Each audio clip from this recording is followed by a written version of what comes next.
Super Bowl week in Las Vegas for the 49ers and the Chiefs. And while some people will be watching for Usher, somebody? Me.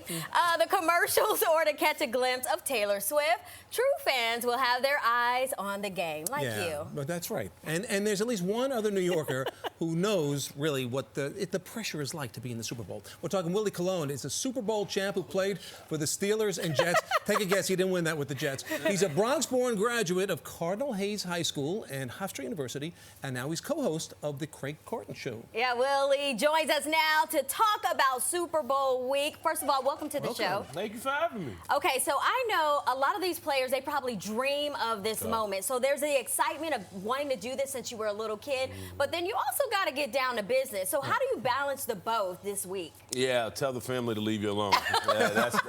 That's the biggest distraction. Yeah, because, you know, the family, as much as they are proud of you, that's a vacation for them, right? So here we are in Las Vegas. They want to hit the casino, restaurants, and say hello to the celebs. Sure. You got to lock in because this is the biggest game of your career. Okay. So that's the biggest balance. Turning off the phone, locking in, especially as we get closer. We're about 3 or 4 days away, 3 days exactly, away from Super Bowl. You got to start kind of tightening up, get your game plan, get your mind ready, and dial in. So it's a lot for the players.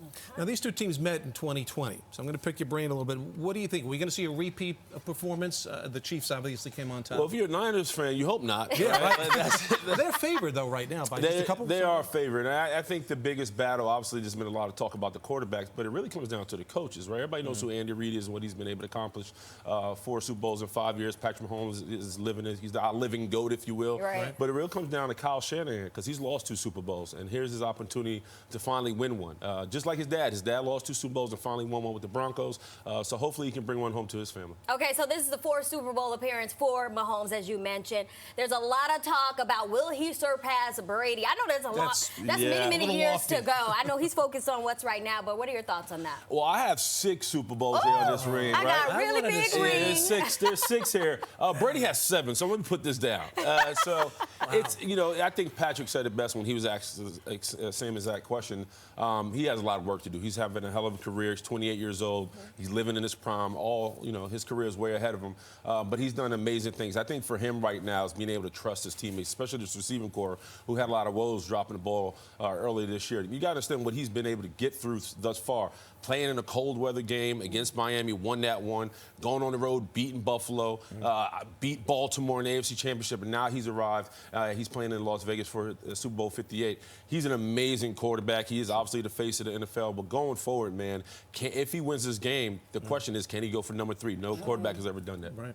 Now, in terms of other players, we've talked about the quarterbacks being, looking at this game, are there any sleepers out there, like a guy that's suddenly going to be the hero you think has the potential to be the hero in a big game? You know, it's interesting. This game, if the MVP was to happen, it goes to the quarterback, right? Traditionally. But for me, I think it goes to maybe a Christian McCaffrey or maybe a Deebo Samuel or maybe a Travis Kelce. Those guys impact the game in such a magnitude. As much as I love Purdy and I love Patrick Mahomes, I think it could go down to one of those 3 gentlemen. All right, so you're a New Yorker, born and bred. Yes, BX, all day. Got to throw it up. The Bronx. The Bronx. What would you say to kids out there who maybe have a dream to be where you have been? Well, I think first and foremost, you know, dreams come with a price.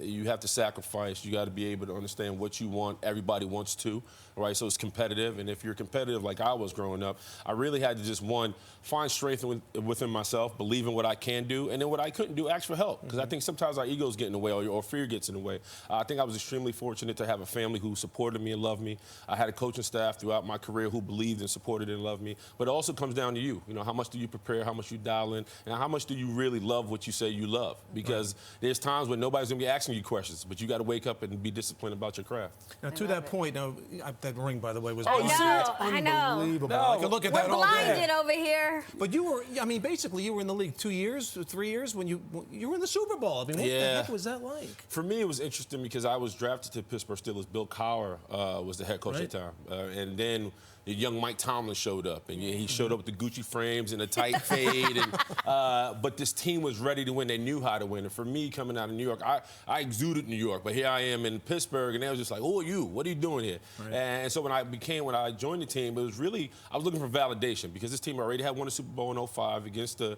Seattle Seahawks in 2005 in Detroit. So when we got to the Super Bowl in Arizona, I didn't want to drop the ball because those guys were prepared for the moment because of the experience. For me, I just wanted the validation that I belonged on the field and I was worthy of winning the Super Bowl with them. And you did. You got that ring to sure prove did. it. It's there. There it is. All right. Well, Willie, thanks. thank you so Thank much you for for joining us today. We appreciate you being in-house. Yes. And we'll be right back after this. Look at that.